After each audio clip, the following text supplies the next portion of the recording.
Hello to all Earth citizens and welcome to my Conscious Coaching Podcast. This is Dr. Kianush, founder and creative director of MCCG. My Conscious Coaching Group is a non-political, non-religious 501c3 coaching nonprofit with initiatives in healthcare, leadership, and education with focus on emotional and spiritual intelligence. Our vision is to raise self and global awareness for a conscious mind through education and application of EQ and SQ, and our mission is to connect, collaborate, and partner with hospitals, academics, colleges, and medical schools and organizations to embrace growth, self-healing, and self-coaching to achieve well-being and peak performance of individuals and the team as a one connected whole.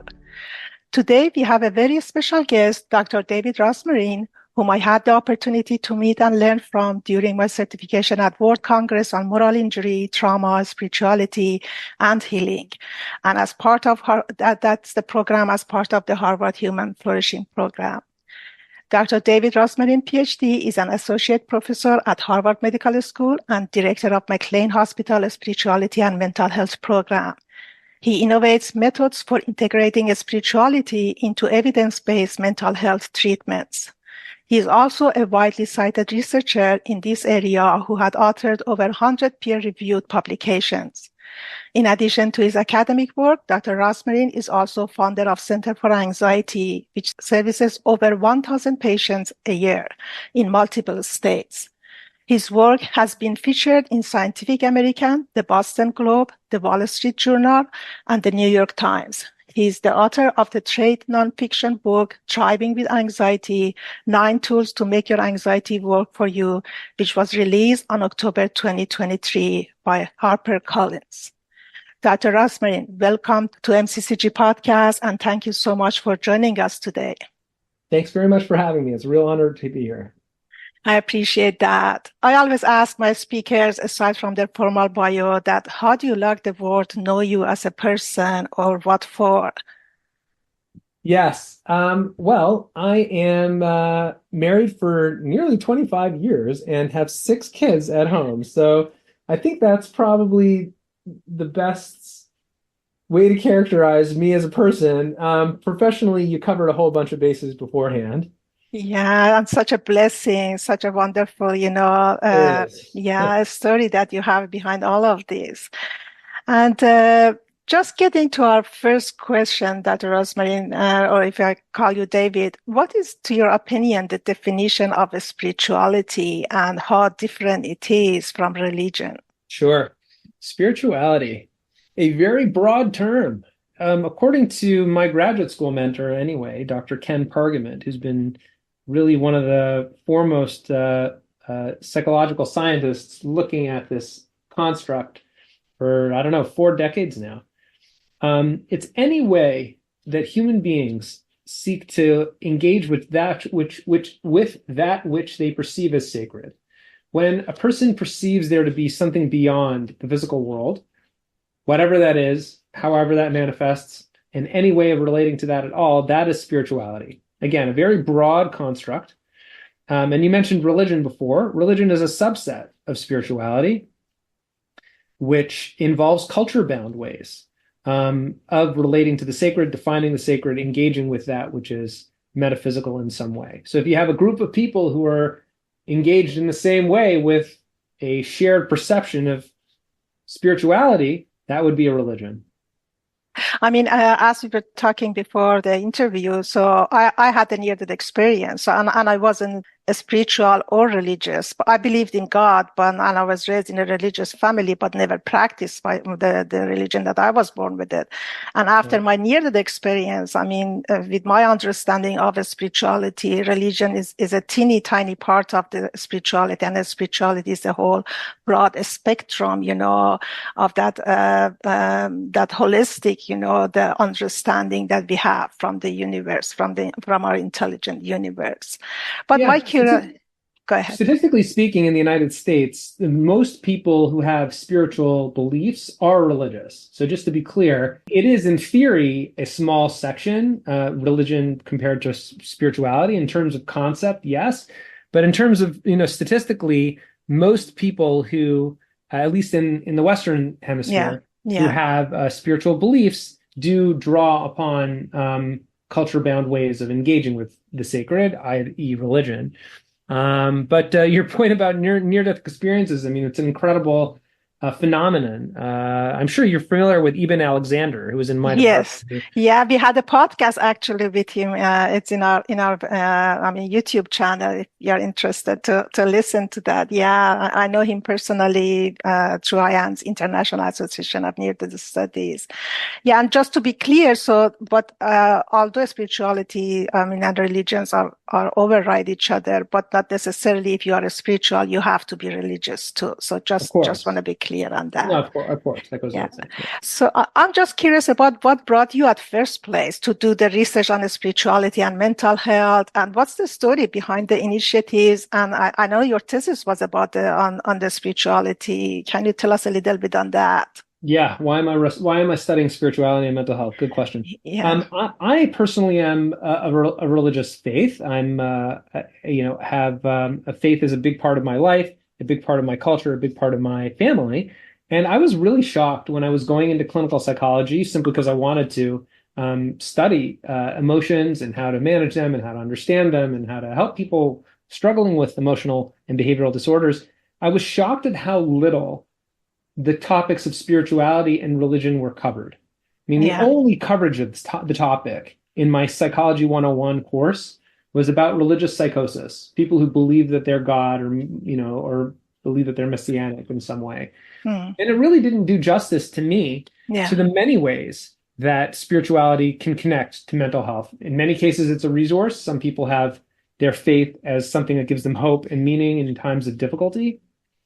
Sometimes it's a struggle. Sometimes people are grappling with their faith community or with things that have happened to them or wondering, why did God abandon me, or whatever it is. Either way, for positive and negative, these are the kind of things that need to be studied, understood, like any area of human identity and human diversity.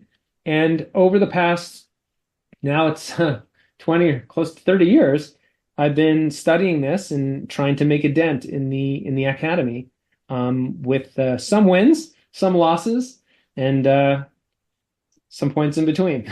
Yeah, exactly.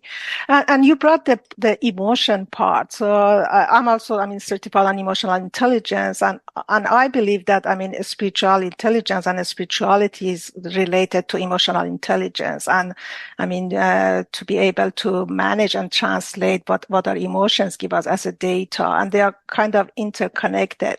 What's your take on that one? So how they are related, spirituality and emotional intelligence? Sure. I mean, any aspect of human identity and human diversity is going to be related to emotional intelligence. When people are more mindful of culture, when people are more mindful of their background, when they're more mindful of economics, when they're more mindful of issues of sexuality, those lean in to being more emotionally focused and more able to understand, who is the person in front of me? Who am I? How do we interface with each other? How does this person's experiences shape what they're having right now in front of me? I think it makes us a more effective coach, leader, psychologist, whatever it is. When it comes to spirituality, though, somehow there's a block. It's like the topic doesn't even register when it comes to my clinical and academic colleagues. Exactly. Obviously, that's changed. Yeah. But it's a shame. I think it's a shame, and I don't think it services our patients well, because most people who come in to a clinical setting have spirituality among other aspects of their identity that really need to be explored and delved into. Yeah, exactly. It's just some kind of like a taboo word, especially when you come to the education. A school system, colleges, but recently I see that in the medical school, they are having courses about the spirituality and healing. George Washington University, GWISH has this course for the medical school, program as well. So just as a psychiatrist, so do you believe that we as human, is it the right way to say, are soulful beings? Do I believe we are soulful beings? Well, interestingly, the term psychology literally means study of the soul, but you find the soul almost nowhere within the field. It's a great irony, in fact. I believe that what's important is to identify when our patients are perceiving themselves and the world as soulful and how that interfaces with their emotions.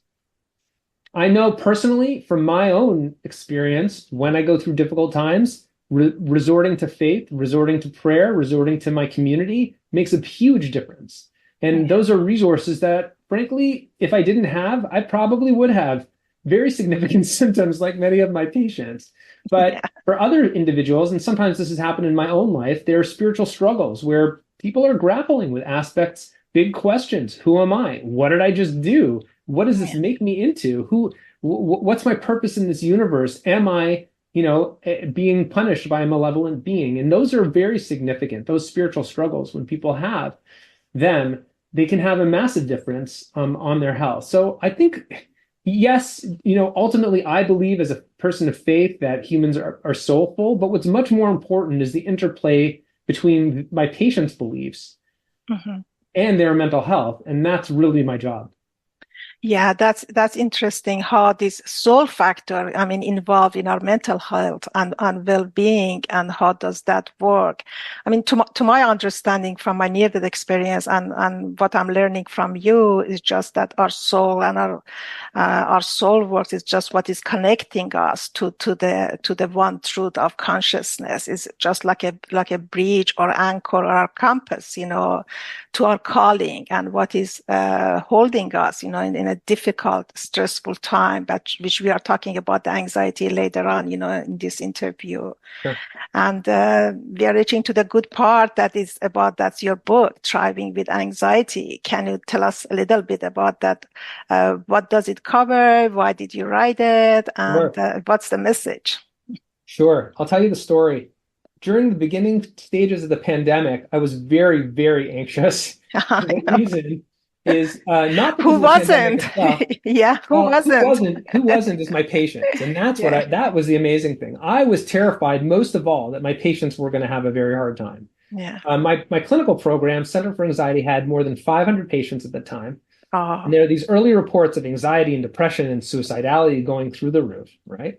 We're shifting everything to telehealth. All of my clinical staff, all of my patients, everything out of the offices. And what's going to be, right? I was really nervous, I as know. anyone would be. And to my surprise, our patients who were in treatment prior to March 2020 did not have an increase in anxiety as a whole. That group did not have an increase of anxiety at any point during the pandemic. Interesting. Yeah, we recently published a paper on that, and in Plus One, it's an open access paper. I'm happy to send it to you. You can put it in the show notes. And Definitely. Yeah, I appreciate that, sharing that with our audience and with our community.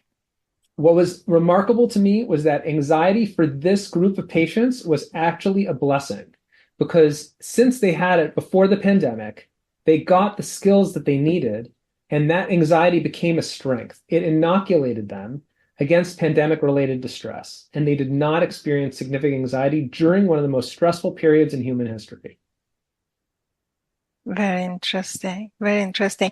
I mean, glimpsing through your books. I haven't finished it yet. I'm having both Audible and the printed one. So, and there is part that's my favorite part. That is just how to transform anxiety to love. So can you tell us a little bit on that? Sure. The general concept behind the book, just before we get to the specifics about love, Yeah. is that we view anxiety as a disease in our society. And somehow in my spiritual training, so to speak, in delving into the subject, and through this experience of what happened pre-pandemic or during the pandemic, I've come to see it through a different lens, that anxiety is part of being human. And it's not a bad part. It's uncomfortable. It's not pleasant. But when we lean into our anxiety, we can actually become more resilient, more strong, emotionally strong, and better able to handle situations. Now, you mentioned love. So that's a specific way. And all throughout the book, the subtitle is 9 Tools to Make Your Anxiety Work for You. The Yeah. goal of the book is not to get rid of your anxiety. If people want to feel less anxious, don't read my book. The goal is to get anxiety to work for you in a constructive, positive way. And what are those 9 tools? Can you just, I mean, Well, I tap can't on go it? through all 9 of them, The but I most can go through important one. I want to go. I love the love one. I think that you nailed it on the head for one of the most important ones. Yeah. Yeah. You have an amazing story. I got I have a question for you before I answer your question about turning anxiety Definitely. to love. When you emerged from your near-death experience, was it a little hard for you to confide and to talk to friends, It was. colleagues about what Yeah. you'd experienced before? Yeah. Actually, I wasn't even talking to my husband for about 2 weeks about it. And because I was just, concerned that people may think I'm out of my mind, but the love that I experienced and in the glimpse to afterlife was more real. And vibrant and intelligent than any other kind of experience that I had on the earth. And I didn't talk with anyone up to 2 weeks, Two but I weeks. was, yeah. But then I told my husband, then And he then what came, happened? Then what happened? then he, started, he's a physician as well. So all the Yep. medical, justification came around. My son also is the physician as well. So, and as I expected, the skepticism and arose and they didn't believe me just, frankly, until and I start doing my research and find out later about the International Association of Near-Death Studies through an interview on NPR, and that Barbara Bradley was talking about her new book. Actually, my husband heard it about her new book, Fingerprints of God. And he told me, the story that you are telling me, she has done a Same research on story. it. Yeah. And then he believed me. Yeah. And yeah, so that was interesting for me because it just was a confirmation of my own experience, which I really believed in, and it changed my life through that. And actually, that love changed my life, not just the experience. Sure. Leaning into that anxiety and actually telling your husband how you felt, that was a big risk on your part. It was, It yeah, was. yeah, And it took some time. He didn't get it right away, and understandably, given his training and where he's. yeah. And now, looking back, how many years later is it? It's my MD was about in Okay. 2006. Yeah. Looking back, the fact that you shared it with him and took that risk and allowed him to go through his own process of coming around, has that brought you two closer together? Yes, it did. Yes, it did in many ways. In many ways, because it also changed my life as I was Sure. talking to you about it before. I shifted my love from, being a research pathologist to coaching. Coaching. And yeah, along my education and certification in the coaching. So just, it benefited both of us, in many ways. And yeah, he's more spiritual now. Maybe not that much religious, but more spiritual and open to, all kind of conversation as is my son. And as I mentioned, there's so many research on it, and I'm in a community that there are so many people that are experiencing it. But more than risking that just conversation with my husband, that wasn't a risk to me. More it was when I launched my nonprofit and I wrote my chapter book about it and going to public. That was for me that a leap of faith and needed kind of courage to come out of my shell and tell the world about it, not just the family, my healthcare community, my social community, and write about it, create a website, and bringing it actually to my coaching practice as well as an spirituality, as a kind of my guiding antenna. And what happened? Did it end up, I think it made a difference in the world. So, course? I think, I've touched many lives, hopefully. So just with the work that I'm doing, and that's the goal and my calling as well. And following that love and that calling, it's more calming and healing, And can experience you that I have. imagine, had you not leaned into the anxiety, had you buttoned it up and avoided it and said, you know what, no one's ever going to accept me, my husband's never going to accept me, and never spoken about the NDE, where would you be today? Yeah, yeah, yeah. It's hard to imagine, but I had, It's impossible to imagine almost, right? yeah, it is impossible. It's hard to imagine what kind of a person I was. Definitely very unhappy. And there was a period that I was ignoring it, actually. Of course, you said a couple Yeah. of weeks at Yeah. least. Hoping that I'm forgetting it and, that this was just a dream and is passing by, but it just keep knocking on my soul and consciousness. This is real. So there's a calling behind this. And, that's where I am now and what I'm doing, and why I'm doing, what I'm doing. And, I think that's the calling of the soul purpose, that we all are looking for it as a human being. So what is our purpose in this world? Either if we die or don't die. So it's such a blessing that you've given to the world and to your family and to yourself by embracing that. Many people don't embrace that anxiety. They run away from it. They medicate it away. They don't want to feel it at all. It's too scary. It's too afraid. It's too daunting. And they bury their dreams. They bury their relationships. And they actually end up, some ways, burying themselves and their own identity. Yeah, and embracing exactly. and running towards our anxiety often is necessary. It's a necessary step in self-actualization, in becoming who we could be. Yeah, it is. The anxiety has the information and the gift. I mean, and it's because of the ambiguity that it's the most discomfortable feeling comes from it. Because, I mean, the brain cannot stand the ambiguous situation. We want to know either way, this way or the other way. And I think the anxiety is telling you don't have enough information. So what you need more answers, and you have to go look for it or do something for it. And that's where the discomfort is coming from. There is an alternative, which is accepting that anxiety is part of the package. It's just part of life, and we're never going to be able to get rid of all that uncertainty. Embracing it and learning to see what we have to do.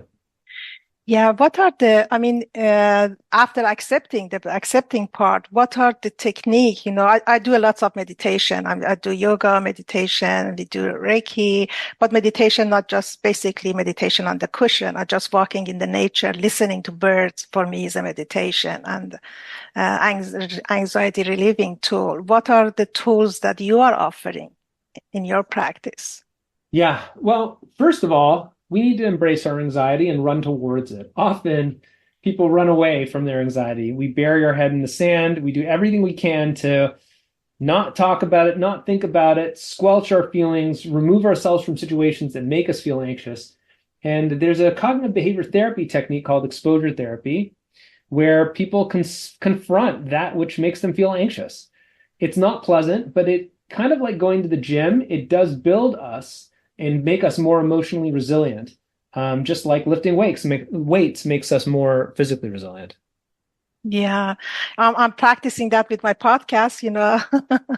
I'm kind of person also have like a stage anxiety, but I'm just doing the podcast as a practice and exposing myself to all the triggers to desensitize. Right. Yeah. I'm glad to be part of that. That's fantastic. Yeah, thank you so much, Dr. Rosmarin. So I know that people can reach you through the spirit.mclean.harvard.edu, but if you have any other resources and any other information as a last, advice or note for our audience, please. Absolutely. My author's website is Rosmarin, DHROSMARIN.com. I love to hear from readers of the book, people who are interested in anxiety and many other things.